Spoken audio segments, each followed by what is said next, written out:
গরুর গোশতের ছেঁচা কাবাব এটা যে কি পরিমাণ ভালো লাগে খেতে, এত বেশি পছন্দ করে আমার বাচ্চারা এটা খেতে। ইভেন যেদিনই গরুর মাংস রান্না করব, ওরা যদি দেখে যে গরুর গোশত বের করেছি, সেদিনই বলবে আম্মু এটা কিন্তু বানিয়ে দিতেই হবে। আজকেও গরুর গোশত রান্না করব, তো সেটা দেখেই ওরা আবদার করে বসলো আর আমিও সুন্দর করে বানিয়ে দিয়েছি। এত মজা হয়েছে, দেখতেই পাচ্ছেন যে এটা এত পরিমাণ নরম, ধরতেই না একদম নরম তুলতুলে।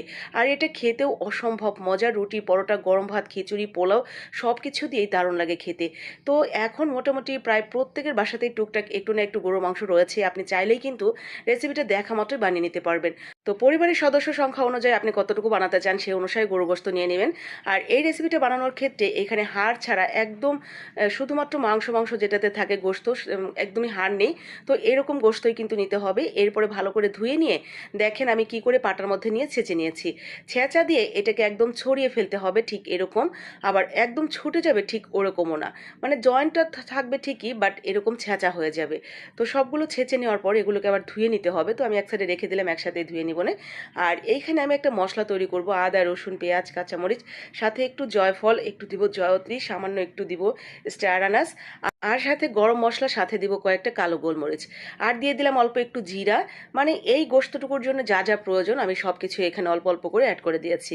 আপনি আপনার পছন্দ মতো একটু মশলা এদিক সেদিক করে নিতে পারবেন, তবে চেষ্টা করবেন জয়ফল আর জয়ত্রী এবং গোলমরিচটা যেন অবশ্যই থাকে।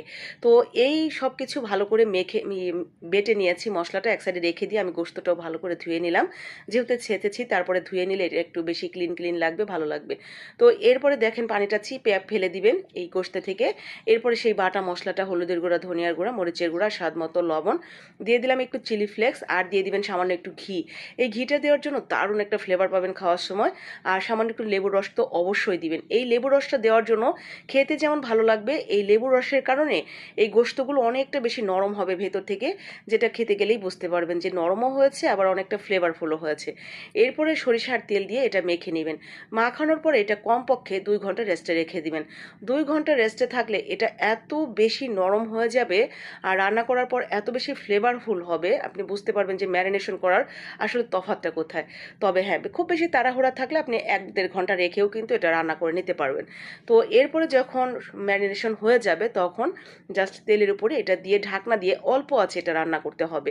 খুব বেশি তাড়াহুড়া করা যাবে না, কিন্তু তাড়াহুড়া বেশি করলে দেখবেন উপরের দিক থেকে মশলাগুলো পুরো কালো হয়ে যাবে, গোশতটা খুব ভালোভাবে নরম হবে না। তো অবশ্যই অল্প আছে ঢাকনা দিয়ে দিয়ে এপাশে ওপাশে আস্তে আস্তে ভাজা ভাজা করবেন।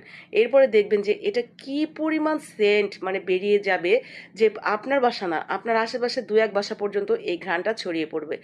এত মজার এই এই গরুর গোশতের ছেঁচা কাবাবটা। তো দেখেই হয়তো